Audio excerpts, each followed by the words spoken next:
Winning Blueprint presents.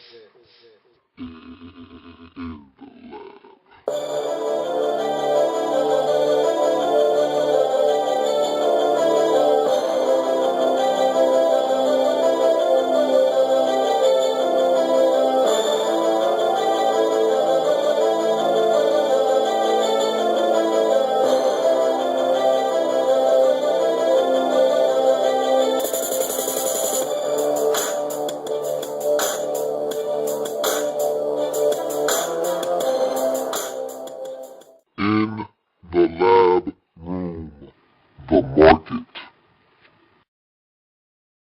Kansas City Chiefs. Welcome to the market.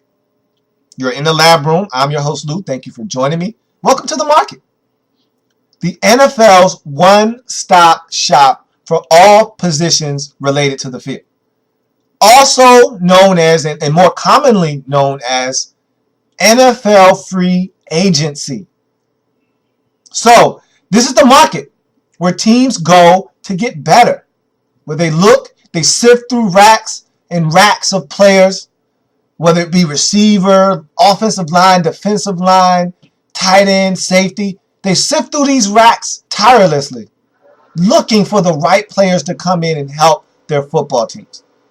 And today, I'm here to talk about the Kansas City Chiefs. What an offseason the Chiefs have had already. And again, you start winning in the offseason. You build your teams in the off seasons, and then you go out and execute on the field in the fall. And so right now, I'll tell you what, the Kansas City Chiefs are doing everything in their power to be a contending football team in the 2013 season. They're not looking to make this a process. They're looking to turn this thing around immediately. And they've taken every single step to do so. And I'm telling you right now, I really like what the Chiefs have been doing. Some people have been second guessing and questioning some of the moves that the Chiefs have been making. Not I. I love every single one of their moves. Even the one they made just a day ago in signing Donta Robinson. I think that the Chiefs are just making all the right moves, pushing all the right buttons. Now look, you don't win any games in the offseason. The games are played on the field. But you start taking steps to win games in the offseason. And the Chiefs are doing everything in their power to take those steps. And they're doing a great job of doing so. Here in my hand, I have a comprehensive list of every single free agent available in the market in the 2013 offseason for free agency. And I'll be looking to that list to help talk about what the Chiefs need in this offseason. And I also will be using the aid of my trusty, handy, dandy big board.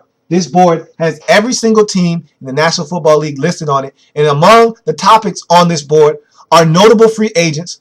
Every team has free agents that will be up, that will be looking to test the market if you don't re-sign them. We'll be talking about restricted and unrestricted free agents and only the notable ones. I pick out several that I feel like are notable free agents. Guys that if they're not on the roster anymore, you would notice.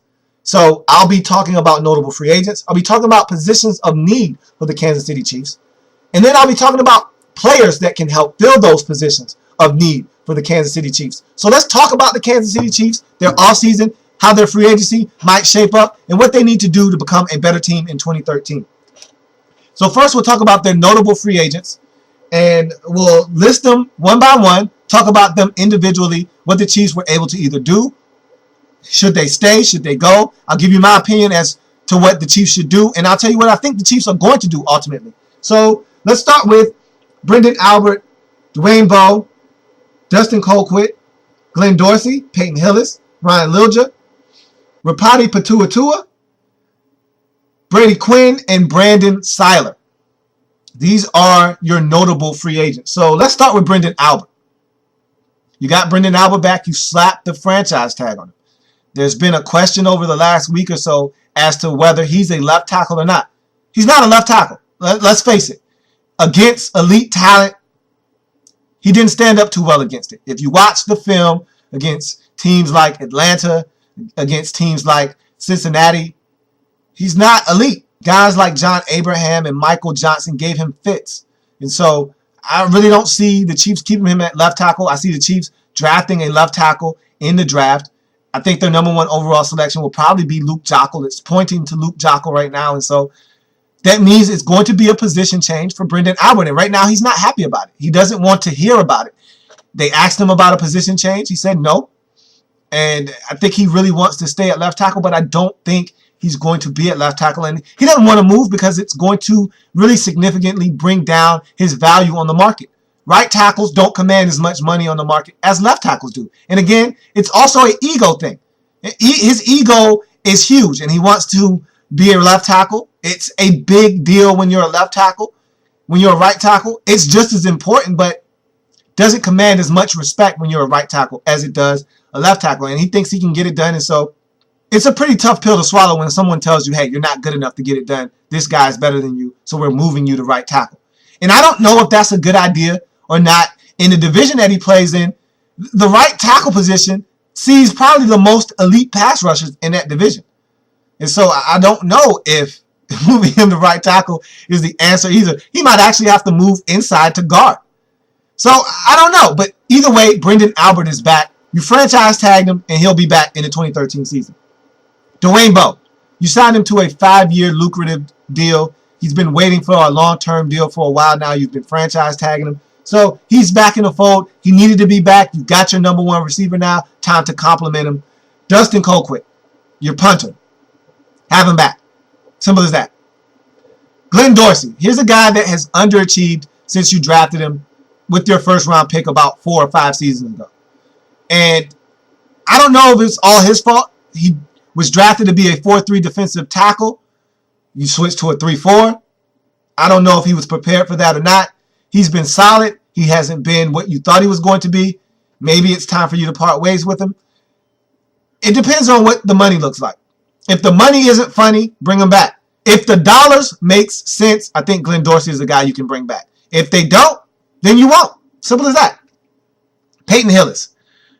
You were looking for a thunder and lightning, a slash and dash type of combination, a power and a speed running backfield between him and Jamal Charles. It never really materialized. It never really manifested itself into a successful backfield. Jamal Charles was the workhorse. Thought Peyton Hillis came on at the end of the season, but he never really got his footing under him in the 2012 season, and I don't think you're going to re-sign him.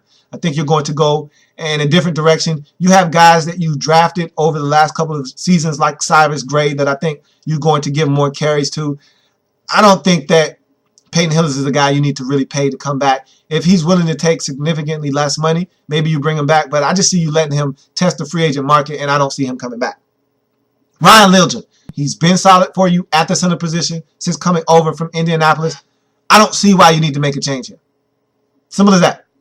Rapati Patuatua. Here's a guy that's 6'8", a big defensive tackle in the middle of your defense. He's solid. He's huge. He's 6'8". And I don't know how you feel about his production. I'm indifferent about him, really. He's solid. He makes a difference, but he doesn't. So I'm indifferent. Whether you bring him back or not, it really doesn't matter to me. I don't really have a huge opinion on Patuatua. And so whether you decide to bring Rapati Patuatua back or not is really of no significance to me. I think that if you bring him back, fine. If you don't, then you just decide to go in a different direction. But he's a big guy. He's 6'8".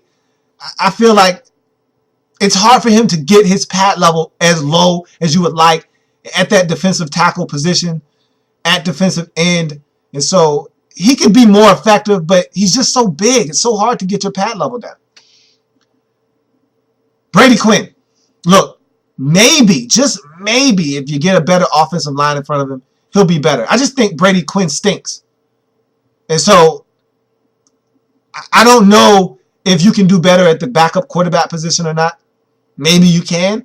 Maybe you can't. There's not a lot of highly sought-after free agents in the quarterback market. And so I don't know if you can do much better than Brady Quinn. So what I'm saying to you is maybe you need to sign him to a 1-year deal until some better backup quarterbacks become available. Or maybe there are some guys that interest you in the free agent market and you could go after them. Either way, I could see Brady Quinn hitting the market. Brady Quinn just isn't that good to me. And you saw that firsthand last season. He's just average. And sometimes that's all you need in a backup quarterback, but I think you could do better than just average. And that's what Brady Quinn is. Average. Brandon Siler. Here's a guy that started at outside linebacker for you last season. I see you guys allowing Brandon Siler to walk. Right now you have Corey Greenwood starting as your outside linebacker, and I don't know how comfortable I am with that. Corey Greenwood is a guy with not a lot of experience, and so if Brandon Siler walks, and I think you will allow him to test the free agent market, then you're going to probably need a new outside linebacker, unless you have that much trust in Corey Greenwood. But I don't think Brandon Siler will be back. And, I mean, Brandon Siler isn't that big of a free agent that you must bring him back. I don't think he's that important. I don't think he's that big of a difference maker. And so I think you can do better at that position. You can upgrade it. And so I don't see why you wouldn't try to test the free agent market and see if you can find a replacement for Brandon Siler. So positions of need for the Kansas City Chiefs: left tackle, cornerback, outside linebacker, wide receiver. And look, let's break these down quickly because I don't really think that the Chiefs need to really do a lot in free agency. You've already been so busy in this offseason. You have draft picks. I think the Chiefs are really sitting pretty right now. So your left tackle situation is going to be addressed in the draft. We already know that. So that's not really something you need to address in free agency. You look at the cornerback position, you just went out and got Donta Robinson. So essentially you went out and got a free agent acquisition already.